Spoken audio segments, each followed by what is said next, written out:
سورة الأنبياء مكية وهي 111 آية.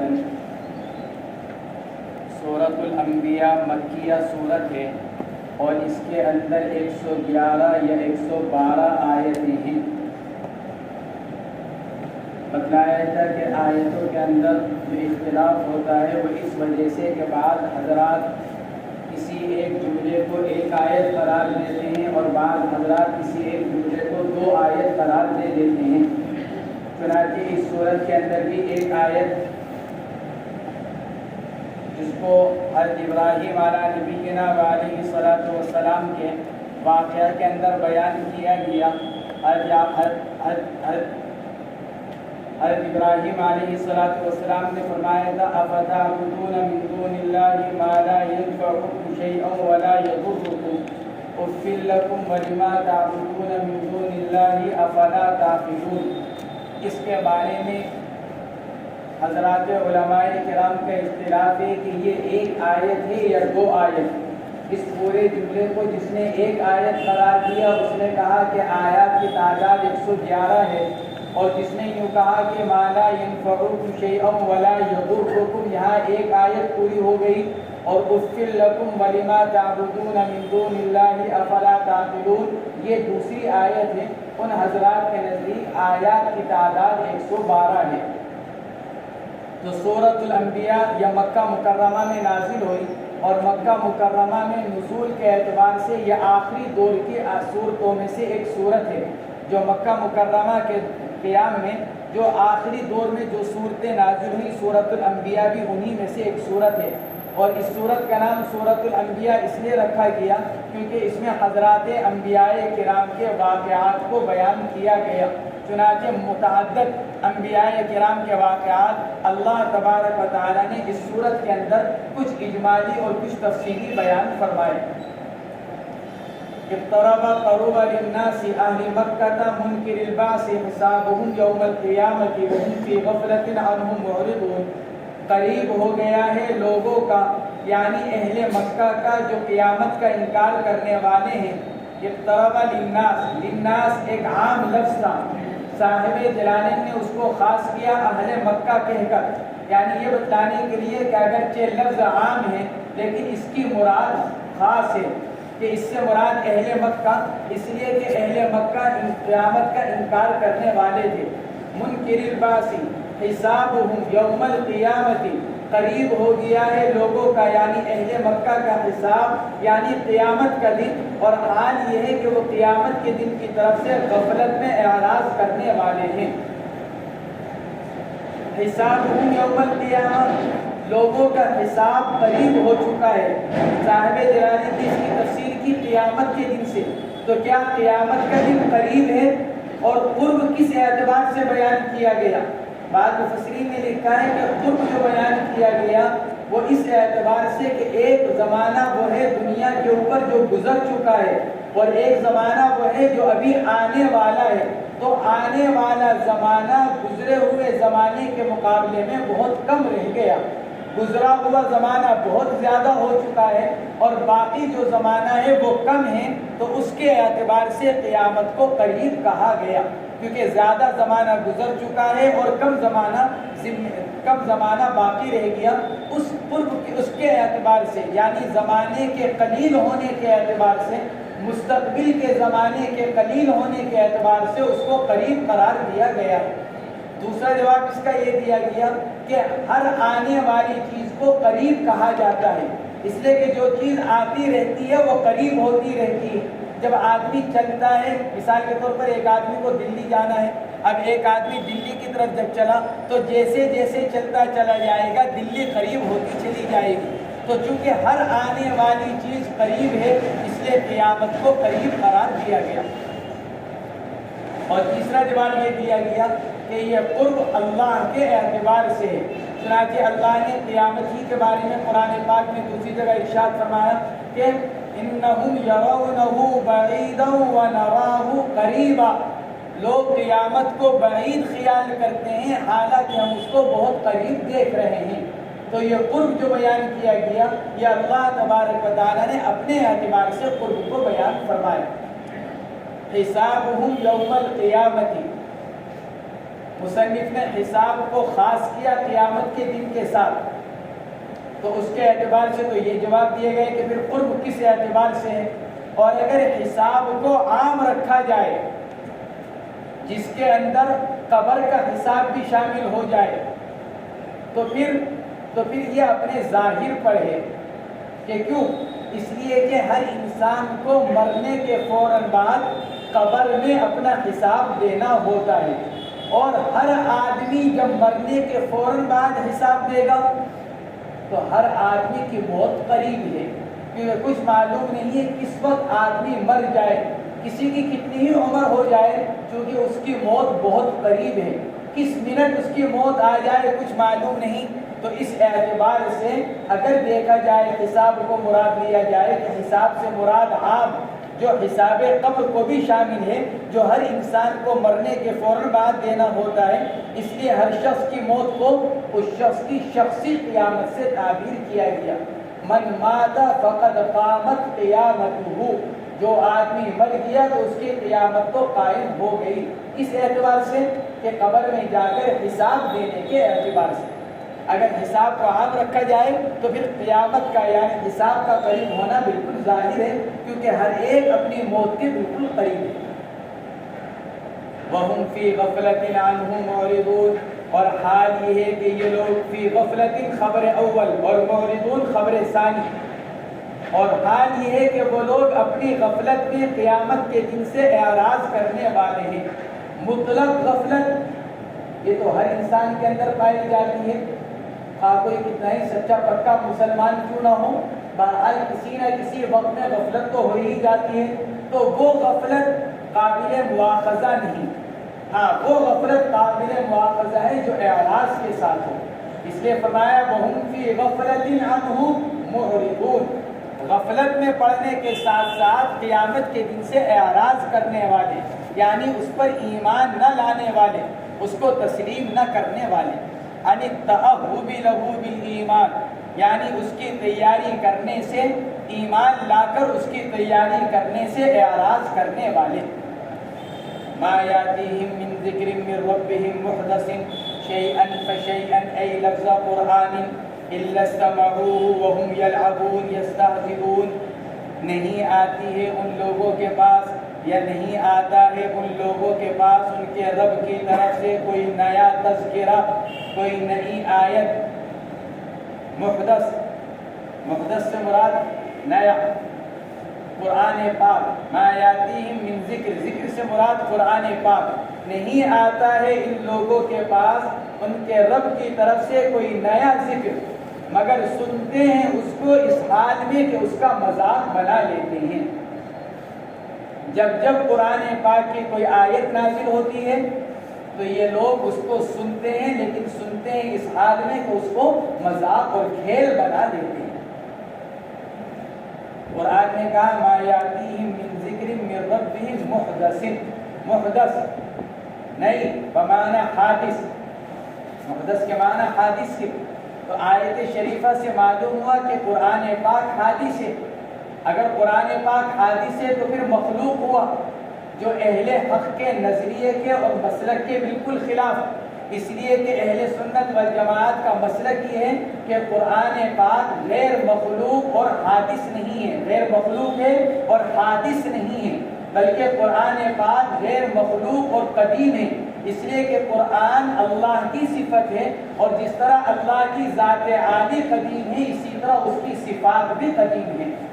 اہل حق کا مسلک اور اہل حق کا نظریہ یہ ہے، لیکن معتزلہ یہ کہتے ہیں کہ قرآن پاک مخلوق ہے اور حادث ہے۔ معتزلہ کا مسلک یہ ہے کہ قرآن پاک مخلوق ہے اور حادث ہے۔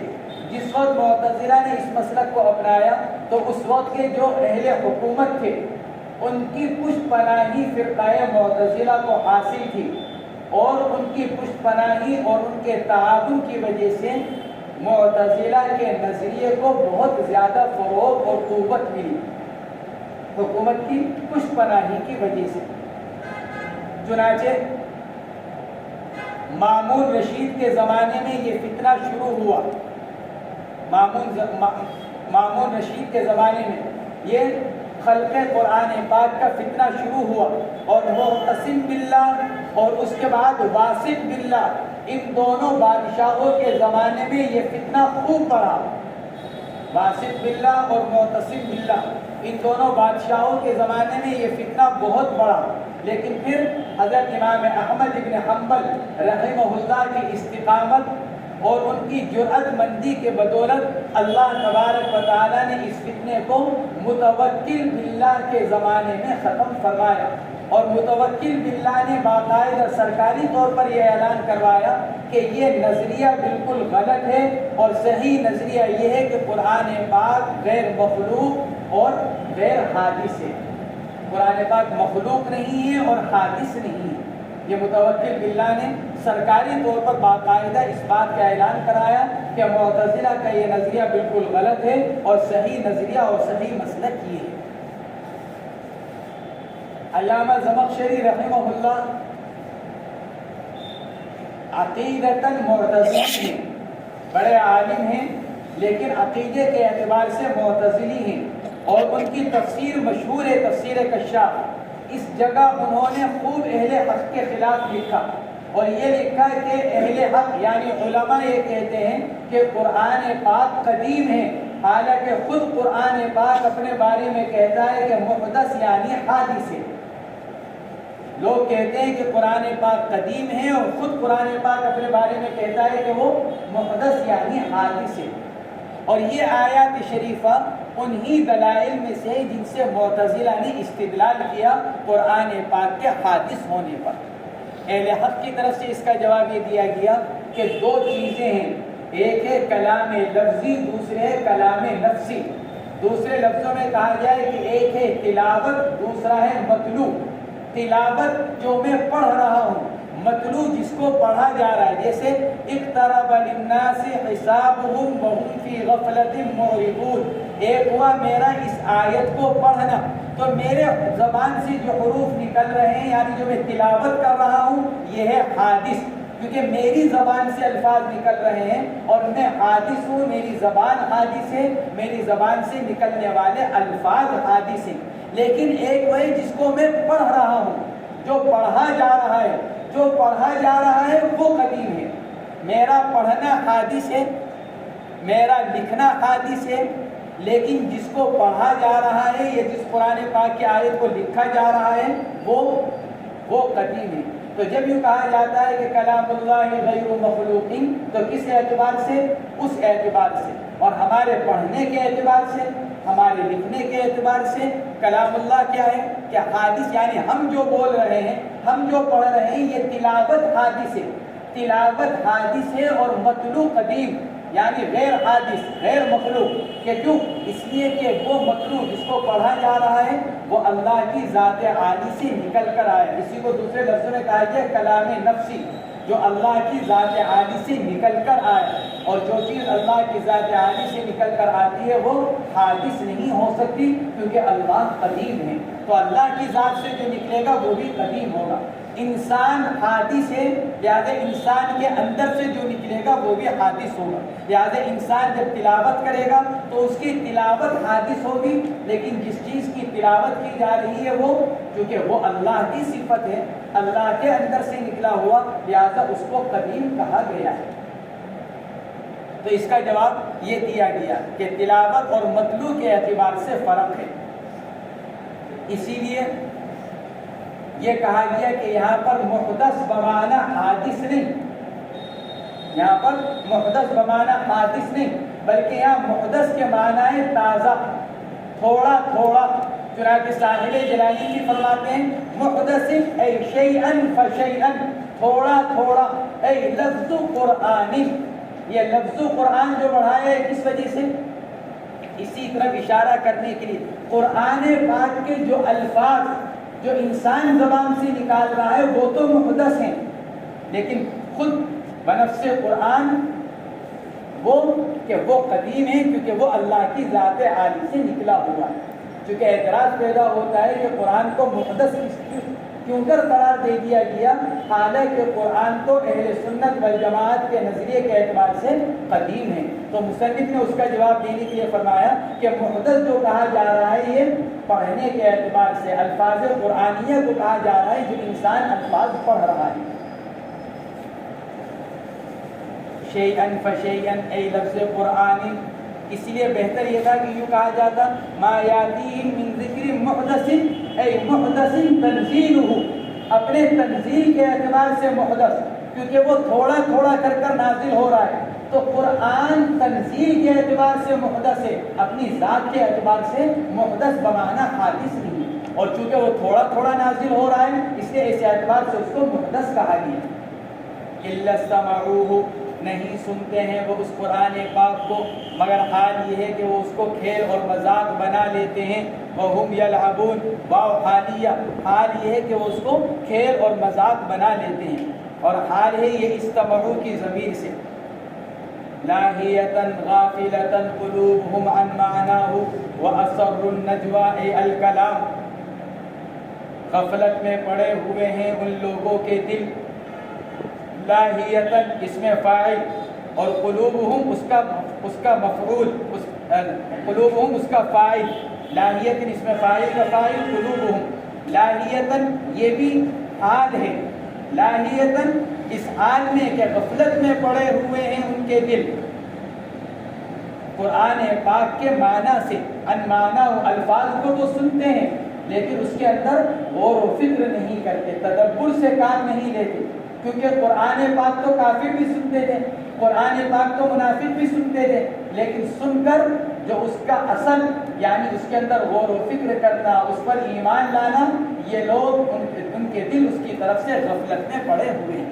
لاہیۃ غافلۃ قلوبہم عن معناہ، اس حال میں کہ غفلت میں پڑے ہوئے، یہ بھی لاہیۃ منصوب ہے حال ہونے کی بنا پر، یا تو یہ حال ہے استمعوا کی ضمیر سے، الا استمعوہ وہم یلعبون، یا تو لاہیۃ حال ہے استمعوا کی ضمیر سے تو پھر اس کو حال مترادفہ کہا جائے گا، یا پھر یہ لاہیۃ حال ہے یلعبون سے یعنی حال اول سے، تو پھر اس صورت میں اس کو حال متداخلہ کہا جائے گا۔ حال مترادفہ اور متداخلہ کے بارے میں پہلے بھی بتایا گیا تھا کہ مترادفہ اور حال متداخلہ اس کو کہا جاتا ہے، یعنی اگر دوسرا حال ذوالحال سے حال بن رہا ہو تو حال مترادفہ کہا جاتا ہے، اور اگر حال ثانی حال اول سے حال بن رہا ہو تو اس کو حال متداخلہ کہتے ہیں۔ لاہیۃ غافلۃ قلوبہم عن معناہ، اس حال میں کہ غفلت میں پڑے ہوئے ہیں ان کے دل قرآن پاک کے معنی کی طرف سے، وَأَسَرُّ النَّجْوَى، اور انہوں نے سرگوشی کی چھپا کر، اَسَرُّ النَّجْوَى، نجوہ کہتے ہیں سرگوشی، تو سرگوشی کے اندر تو اخفاء کے معنی پائے جاتے ہیں، سرگوشی کہتے ہیں کس کے ہوں؟ چپکے سے بات کرنا، پھر اس کی تاکید لائی گئی کہیں کے ساتھ اسرہ کے ذریعے سے، وَأَسَرُّ النَّجْوَى، سرگوشی بھی بہت خفیتاً بہت چھپا کر، تو وَأَسَرُّ النَّجْوَى تاکید ہو گیا، کیونکہ نجوہ کے اندر تو خود اخفاء کے معنی ہے، نجوہ بمعنی سرگوشی، تو اس کی تاکید اسرو کے ذریعے سے لائی گئی، وَأَسَرُّ النَّجْوَى، اور چھپا کر کی انہوں نے سرگوشی یعنی کلام، کن لوگوں نے؟ الَّذِينَ ظَلَمُوا، سرگوشی کی ان لوگوں نے، خاموشی کے ساتھ بات کی ان لوگوں نے جن لوگوں نے ظلم کیا، الَّذِينَ ظَلَمُوا، فرماتے ہیں بدل من واو وَأَسَرُّ النَّجْوَى، الَّذِينَ ظَلَمُوا، فرماتے ہیں کہ یہ بدل ہے، کیونکہ یہاں پر ایک نحوی اشکال پیدا ہوتا ہے، الَّذِينَ ظَلَمُوا کے اوپر ایک نحوی اشکال پیدا ہوتا ہے کہ جب فاعل اس میں ظاہر ہو تو پھر فعل مفرد لایا جاتا ہے، جب فاعل اس میں ظاہر ہو تو پھر فعل کو مفرد لایا جاتا ہے، اور یہاں ایسا نہیں کیا گیا، یہاں فعل کو مفرد نہیں لایا گیا بلکہ جمع لایا گیا، یہاں پر یہ اشکال پیدا ہوتا ہے کہ الذین ظلموا کو جمع کا صیغہ کیوں لے کر آئے، جب یہ اسم فاعل اس کا اس میں ظاہر ہے تو پھر اس کو مفرد لانا چاہیے، تو مصنف علیہ الرحمہ اس کے جواب کی طرف اشارہ کر رہے ہیں، بدل من واو وَأَسَرُّ النَّجْوَى، الذین ظلموا، یہ کیا ہے؟ فرماتے ہیں کہ الذین ظلموا یہ ہم ضمیر، وَأَسَرُّ النَّجْوَى، اس میں فاعل تو اسروا کے اندر جو ضمیر ہم ضمیر ہے وہ اس میں فاعل ہے، اور الذین ظلموا یہ اس سے بدل ہے۔ الذین ظلموا اس میں فاعل نہیں، یہ فاعل نہیں بلکہ اسروا کی ضمیر اس میں فاعل اور الذین ظلموا اس سے بدل ہے۔ اور جب یہ بدل ہوا تو پھر یہ اعتراض پیدا نہیں ہوگا کہ جب فاعل اس میں ظاہر تھا تو پھر فعل کو مفرد کے بجائے جمع کیوں لے کر آئے، کیونکہ یہاں یہ فاعل نہیں بن رہا ہے بلکہ یہ الذین ہم اسر النجوى کی ضمیر سے بدل بن رہا ہے۔ یہ جواب علامہ سیبویہ علیہ الرحمہ سے نقل کیا گیا، جس کی طرف مصنف علیہ الرحمہ نے اشارہ کیا کہ الذین ظلموا بدل من واو و اسر النجوى۔ اور دوسرا جواب علامہ کسائی کا ہے۔ علامہ کسائی علیہ الرحمہ یہ فرماتے ہیں کہ الذین ظلموا مبتدا مؤخر و اسر النجوى خبر مقدم، و اسر النجوى خبر مقدم ہے اور الذین ظلموا یہ مبتدا مؤخر ہے۔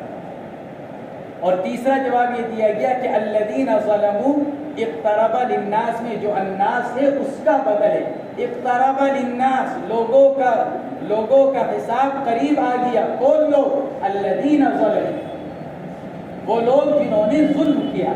تو الذین ظلموا بدل ہے، لیکن بدل کس کا؟ للناس کا۔ یہ تیسرا جواب اس کا یہ دیا گیا۔ هل هذا اے محمد الا بشر مثلکم، سرگوشی کیا کرتے تھے؟ هل هذا یہ نجوہ کا بدل ہے۔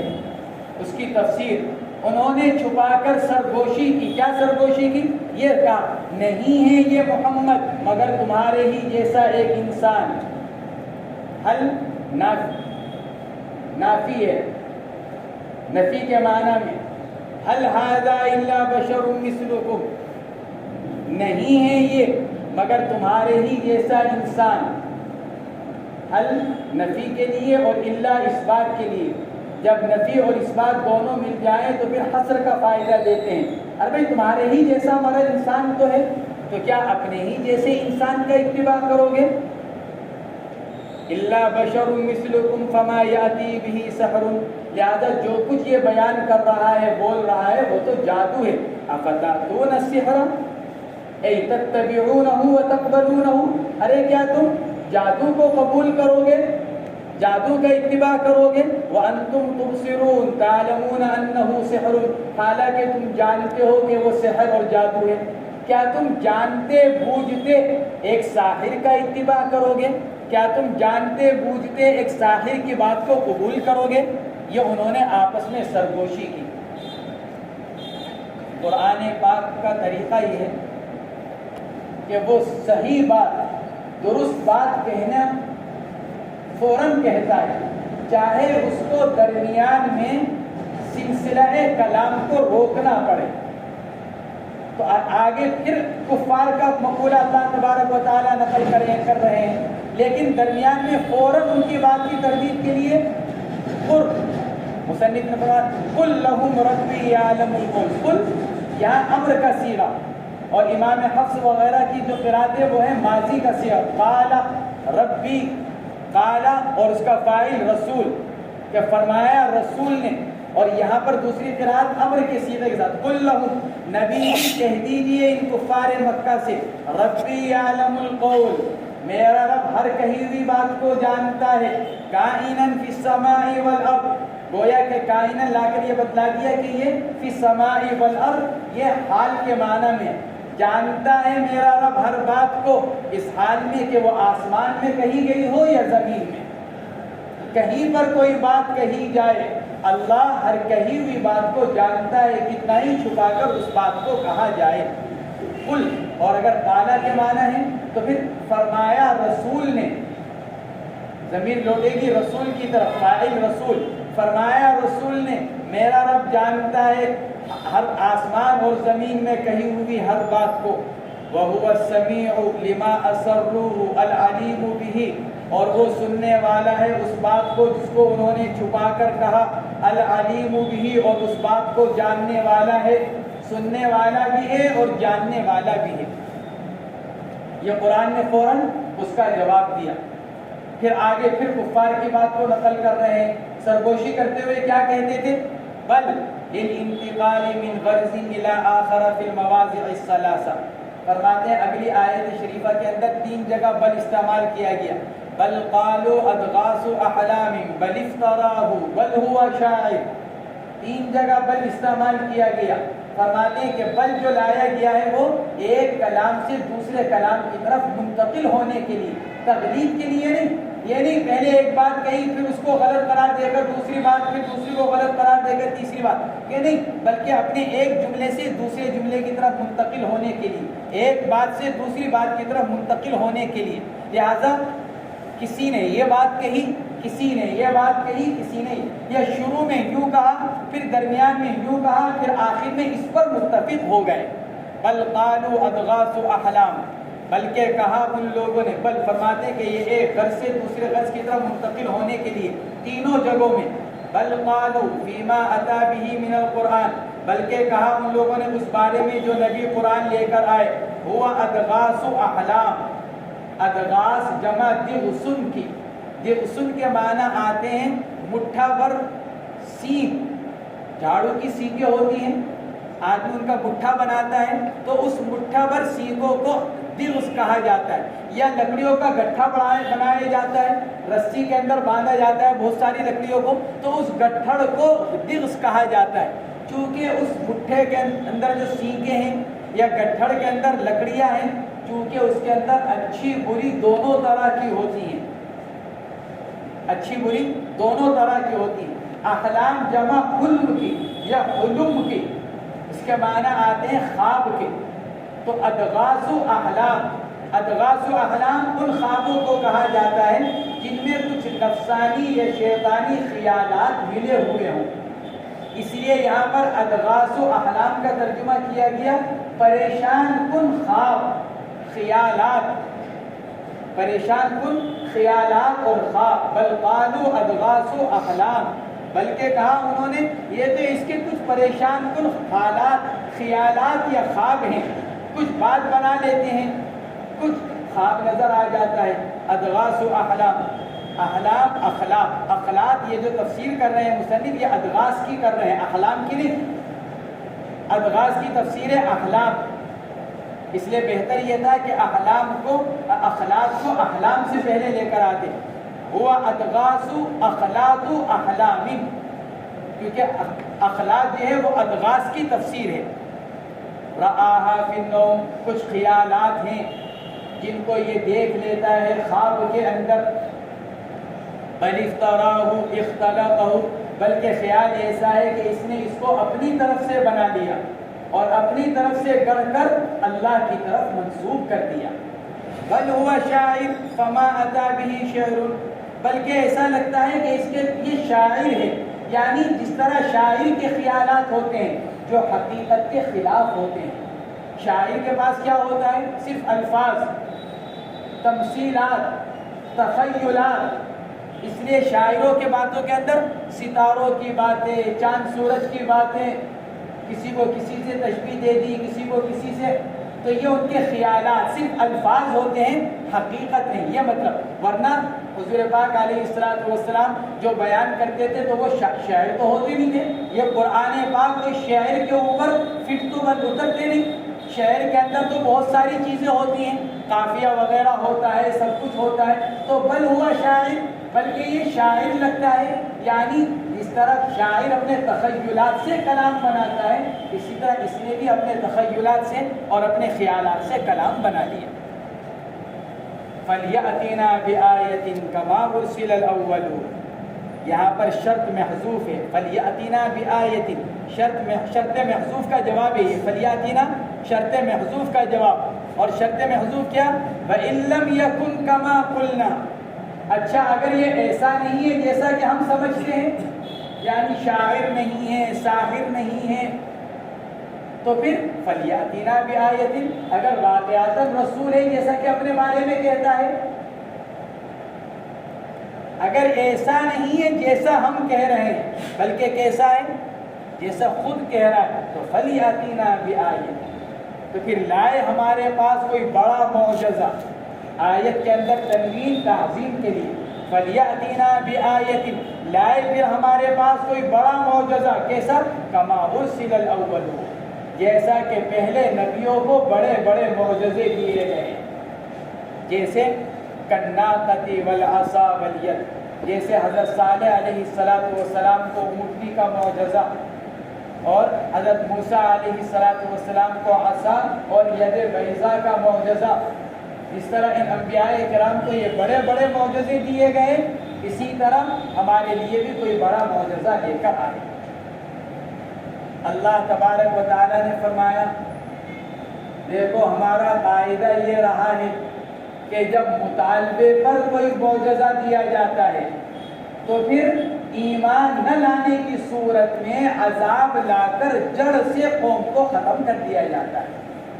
مطالبے پر معجزہ، پھر کہ ایمان لاؤ، نہیں ایمان لاتے تو پھر جڑ سے ختم کر دیا جاتا ہے۔ حضرت صالح علیہ السلام سے لوگوں نے کہا کہ ہمیں کوئی معجزہ دکھلاؤ۔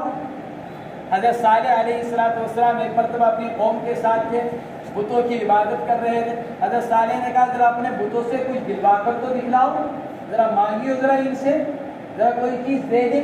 تو ان لوگوں نے دعا مانگنی شروع کی، تو بت کہاں سے کیا دے سکتے ہیں کسی کو، تو شرمندہ ہوئے۔ پھر اپنی شرمندگی کو ختم کرنے کے لیے کہنے لگے حضرت صالح، چلو تم ہی اس پہاڑ سے اونٹنی نکال کر دکھلا دو اپنے رب سے کہہ کر، ہمارے بت بھی تو پتھر کے ہیں، اگر انہوں نے کچھ نہیں دیا تو تمہارا رب اس پتھر سے نکال دے اونٹنی، ایسی اونٹنی جو بالکل گابن قریب الولادت ہو اور نکل کر بچہ دے دے۔ تو معجزہ دکھلانا نبی کے اپنے قدرت میں تو ہوتا نہیں۔ حضرت صالح علیہ السلام نے اللہ سے دعا مانگی، اے اللہ یہ کہہ رہے ہیں اور آپ ہی یہ معجزہ دکھلا سکتے۔ ایک دم پہاڑ پھٹا اور اس کے اندر سے اللہ تبارک و تعالیٰ نے ایسی اونٹنی نکالی جو بالکل قریب الولادت تھی۔ باہر نکل کر اس نے وہ آواز نکالی جو بچے کی ولادت کے بعد جانور نکالتا ہے، اور فوراً اس سے بچہ پیدا ہوا۔ بتایا تھا کہ اس وقت جس مفسرین نے لکھا ہے ناقۃ اللہ و سقیاہا، سورہ الشمس کے اندر مفسرین نے لکھا ہے جس آدمی نے یوں کہا تھا کہ ہمیں دکھلاؤ یہ معجزہ، جب اس نے دیکھا تو وہ اور اس کے ساتھ ایک قول کے مطابق 3000 اور ایک قول کے مطابق 6000 ان لوگوں نے کلمہ پڑھ لیا۔ جس نے یوں کہا تھا متکلم بن کر کہ اس پہاڑی سے اونٹنی نکال کر دکھلاؤ، اس نے اور اس کے ساتھ 3000 یا 6000 لوگوں نے کلمہ پڑھ لیا، اور بقیہ لوگوں نے ضد اختیار کی اور کلمہ پڑھنے سے انکار کیا۔ تو اللہ تبارک و تعالیٰ کا قاعدہ اور طریقہ یہ ہے کہ مطالبے پر جب معجزہ دیا جاتا ہے تو پھر نہ ماننے کی صورت میں نہ ماننے والوں کو جڑ سے ختم کر دیا جاتا ہے۔ چونکہ امت محمدیہ کو حضور پاک علیہ السلام کی برکت سے یہ اعزاز دیا گیا کہ یہ امت نہ ماننے کی صورت میں بالکل ختم نہیں کی جائے گی، اس لیے اللہ نے مطالبے پر معجزہ مرحمت نہیں فرمایا، کیونکہ اللہ جانتے تھے کہ یہ ایمان تو لائیں گے نہیں، جب ایمان نہیں لائیں گے تو پھر پچھلے طریقہ کار کے مطابق پھر ان کو ہلاک کرنا پڑے گا، جیسا کہ اللہ کی عادت شریفہ رہی ہے۔ اس لیے اللہ نے ان کے اس مطالبے پر معجزہ مرحمت نہیں فرمایا۔ جواب دیا ما آمنت قبلہم من قریۃ اہلکناہا، نہیں ایمان لائے ان سے پہلے بہت سی بستیاں جنہوں نے مطالبہ کیا تھا معجزات کا اپنے اپنے نبیوں سے، اور پھر وہ ایمان نہیں لے کر آئے، تو پھر اہلکناہا، ہم نے اس معجزے کی تکذیب پر جو ان کو دیا تھا ہم نے ان کو ہلاک کر دیا۔ من قریۃ اے من اہل قریۃ، من زائدہ، قریہ اے اہل قریہ، یہ بتایا کہ یہاں پر مضاف محذوف ہے، کتنی ہی بس نہیں ایمان لائیں ان سے پہلے بستیاں، یعنی بستی والے، بستیاں ایمان نہیں لائی یا بستیوں کو ہلاک کر دیا، تو وہاں مضاف محذوف یعنی اہل قریہ ایمان نہیں لائے، اہل قریہ کو ہم نے ہلاک کر دیا۔ کیوں ہلاک کرا؟ اہلکناہا بتکذیبہا ما آتاہا من الآیات، ان معجزات کے تکذیب کی وجہ سے جو اللہ نے ان کو مرحمت فرمائے تھے۔ افہم یؤمنون، استفہام انکاری، کیا یہ لوگ اگر ہم معجزہ دے دیں تو کیا یہ لوگ ایمان لائیں گے؟ اسے صاحب جلال فرماتے ہیں لا، استفہام انکاری ہے، یہ لوگ بھی ایمان نہیں لائیں گے، اور جب یہ لوگ ایمان نہیں لائیں گے تو پھر ان کے لیے ہلاکت یقینی ہوگی۔ تو اس یقینی ہلاکت کو ختم کرنے کے لیے کہ کیوں کہ ممکن ہے کہ آگے چل کر ان کی نسلوں میں کوئی ایمان لے کر آ جائے، اور نبی کے اعزاز میں اس امت کو بالکلیہ ختم نہیں کیا جائے گا، اس لیے اللہ نے کیا نہیں کیا؟ مطالبے پر معجزہ پر عمل نہیں فرمایا۔ کفار مکہ نے کئی باتیں کہی تھی۔ ایک بات تو کیا کہی تھی؟ هل هذا الا بشر مثلكم، تمہارے ہی جیسا انسان ہے۔ افتاتون السحر وانتم تبصرون، بل قالوا اضغاث احلام بل افترى بل هو شاعر فليأتنا بآية كما ارسل الاولون۔ یہ کئی باتیں کہی تھی کفار مکہ نے۔ ان تمام باتوں میں سے نبی کا شاعر ہونا، ساحر ہونا، قرآن پاک کا مفترا ہونا، گڑا ہوا ہونا، کیونکہ یہ لفظ باتیں تھی، قابل اتفاق باتیں نہیں تھی۔ ہاں، ان کی ساری باتوں میں سے ایک بات قابل توجہ تھی، قابل قبول تھی، وہ کیا؟ بھائی محمد ہمارے ہی جیسے تو انسان ہیں، پھر ہم کیوں ان کا اتباع کریں؟ ایک اپنے جیسے انسان کو اپنا مقتدا مان کر اپنے بتوں کو کیوں چھوڑ دیں؟ یہ ایک کچھ کسی حد تک کوئی بات تھی جس کے اوپر توجہ دی جا سکتی ہے۔ اس لیے قرآن نے باقی کسی بات کا جواب نہ دیتے ہوئے اس بات کا جواب دیا۔ وَمَا أَرْسَلْنَا قَبْلَكَ إِلَّا رِجَالًا نُوحِي إِلَيْهِمْ فَاسْأَلُوا أَهْلَ الذِّكْرِ إِن كُنتُمْ لَا تَعْلَمُونَ۔ نبی جی کہیے ان سے، نہیں بھیجا ہم نے آپ سے پہلے مگر مردوں کو ہی۔ انہوں نے کہا تھا ہمارے ہی جیسا تو انسان ہے۔ اللہ نے فرمایا تم سے پہلے بھی جو نبی آئے وہ انسان ہی تھے، لا ملائکۃ، ہم نے فرشتوں کو نبی بنا کر نہیں بھیجا، ہم نے انسانوں کو ہی نبی بنا کر بھیجا۔ اور بشر کے بجائے رجل لا کر اشارہ کر دیا کہ نبی مرد ہوتا ہے، عورت نہیں، ورنہ بشر بھی کہا جا سکتا تھا، لیکن رجال لا کر اشارہ کیا کہ نبی اور رسول مرد ہوتے ہیں، عورتیں نہیں۔ تو وَمَا أَرْسَلْنَا قَبْلَكَ إِلَّا رِجَالًا يُوحَىٰ، نہیں بھیجا ہم نے آپ سے پہلے مگر مردوں کو ہی جن کی طرف وحی کی جاتی تھی، یوحا۔ اور دوسری قرات نوحی، مصنف فرماتے ہیں وفی قرات بالنون وکسر الحاء، نوحی جمع متکلم کا صیغہ، جن کی طرف ہم وحی کرتے تھے، کیا؟ الیہم لا ملائکۃ، نفی اس کی ہے الا رجالا سے، ہم نے انسانوں کو نبی بنا کر بھیجا، ہم نے فرشتوں کو نبی بنا کر نہیں بھیجا۔ وہ رسول فرشتے نہیں ہوتے تھے، نبی فرشتے نہیں ہوتے تھے۔ فاسألوا اہل الذکر، اچھا اگر ہمارے نبی کی بات نہیں مانتے، مسلمانوں کی باتوں کو تسلیم نہیں کرتے، فاسألوا اہل الذکر اے العلماء بالتوراۃ والانجیل۔ مکہ مکرمہ میں عیسائی آباد تھے، مدینہ منورہ میں یہود آباد تھے۔ قرآن کہتا ہے ہماری نہیں مانتے، علماء یہود و نصارہ سے معلوم کر لو، وہ تورات اور انجیل سے تم کو بتلائیں گے۔ اگر تم ہمارے نبی کی بات کو تسلیم نہیں کرتے، ایمان والوں کی باتوں کو تسلیم نہیں کرتے، اور یہود و نصارہ کی بات تم مانتے ہو، اور یہود و نصارہ کی باتوں کو مان کر تم اسلام پر اور نبی پر اعتراض کرتے ہو۔ چنانچہ کفار مکہ اور مشرکین مکہ جو کچھ کہتے تھے کس سے لے کر؟ یہود سے لے کر، نصارہ سے لے کر۔ تو قرآن کہتا ہے فاسألوا اہل الذکر، معلوم کر لو علماء یہود و نصارہ سے، ان کنتم لا تعلمون، اگر تم لوگ نہیں جانتے اس بات کو تو وہ لوگ تو جانتے ہیں، فإنہم یعلمونہ، وہ لوگ تو جانتے ہیں اس بات کو، لہذا تم ان سے معلوم کر لو۔ کیوں؟ وَأَنْتُمْ إِلَىٰ تَصْدِيقِهِمْ أَقْرَبُ مِنْ تَصْدِيقِ الْمُؤْمِنِينَ بِمُحَمَّدٍ صلی اللہ علیہ وسلم، اس لیے کہ تم ایمان والوں کے مقابلے میں ان کی تصدیق کے زیادہ قریب ہو، کیونکہ تم ان کی باتوں کو تسلیم کرتے ہو۔ عام حالات میں اسلام سے متعلق، نبی سے متعلق، قرآن سے متعلق تم ان کی باتوں کو تسلیم کرتے ہو، تو اس بات کو بھی انہی سے معلوم کر لو، تمہیں معلوم ہو جائے گا کہ ہمارے نبی اور ایمان والے صحیح بول رہے ہیں کہ غلط بول رہے ہیں۔ اور تم ان کی تصدیق کے زیادہ قریب ہو مومنین کے محمد صلی اللہ علیہ وسلم کی تصدیق کرنے سے۔ وما جعلناهم أي الرسل جسدا بمعنى أجسادا لا يأكلون الطعام، اور نہیں بنایا تھا ہم نے ان رسولوں کو ایسے جسم والا کہ نہ کھاتے ہوں وہ کھانا، بلکہ وہ لوگ کھانا کھاتے تھے۔ وما كانوا خالدین فی الدنیا، اور نہیں تھے وہ لوگ دنیا میں ہمیشہ ہمیش رہنے والے۔ وما جعلناهم جسدا، یہاں پر ایک اشکال پیدا ہو رہا تھا اصل میں کہ جسد مفرد ہے اور ہم ضمیر جمع ہے۔ وما جعلناهم جسدا، اور آگے لا یاکلون الطعام، یہ بھی جمع کا صیغہ، اور درمیان میں جسد مفرد کا صیغہ، تو مفرد کا جمع پر عمل کیسے صحیح ہوگا؟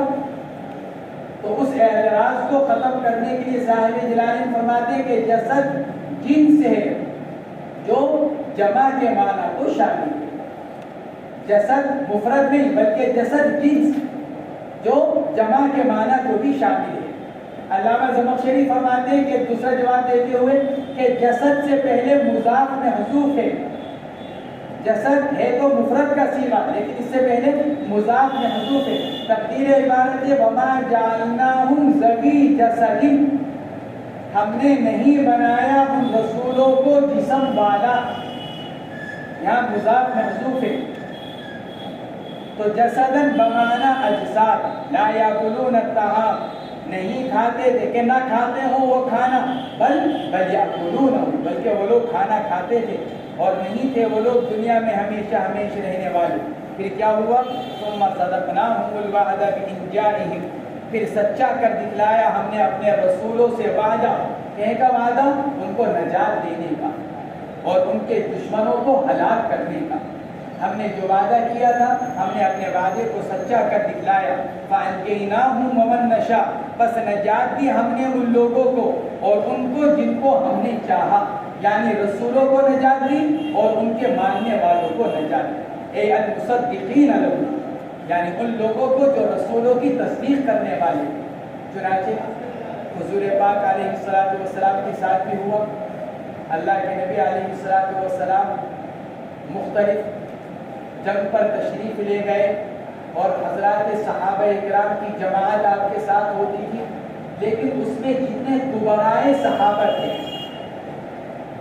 حضرت ابو بکر صدیق، حضرت عمر فاروق، حضرت عثمان غنی، حضرت علی مرتضیٰ، حضرت عبداللہ ابن مسعود، حضرت حذیفہ، حضرت معاذ، یہ جتنے کبرائے صحابہ، ان میں سے کوئی کسی جنگ کے اندر شہید نہیں ہوا، حالانکہ ساری جنگوں میں یہ سارے حضرات شامل ہیں، شریک ہیں، لیکن کوئی بھی ان میں سے شہید نہیں ہوا۔ صحابہ شہید ہوئے لیکن اور دوسرے حضرات، اللہ نے کبرائے صحابہ کو قائم اور برقرار رکھا، اس لیے تاکہ نبی کی تشریف لے جانے کے بعد یہ کبرائے صحابہ ایمان کو مزید مضبوطی اور اس کی اشاعت کا کام کر سکے۔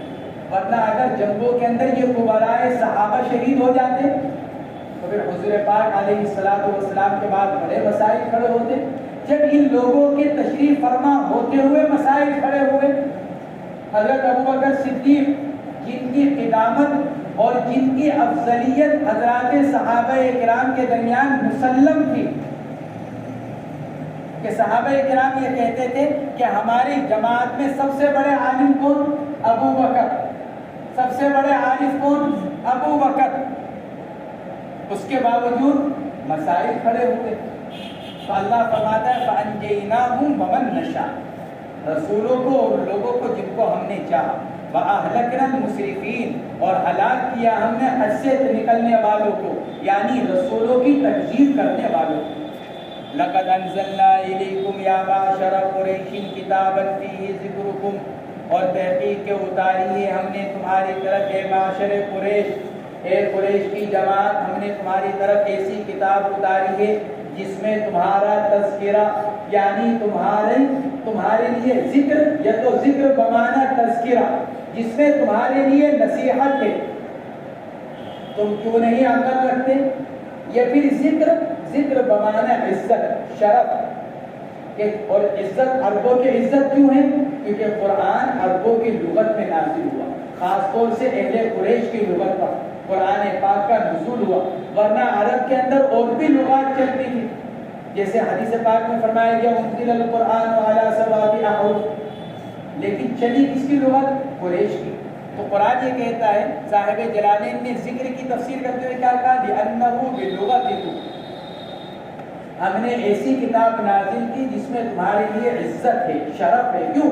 کیونکہ قرآن تمہاری لغت میں نازل ہوا تو قیامت تک پڑھا جائے گا، گویا کہ قیامت تک کے لیے قریش تمہاری لغت کو اللہ نے زندہ کر دیا۔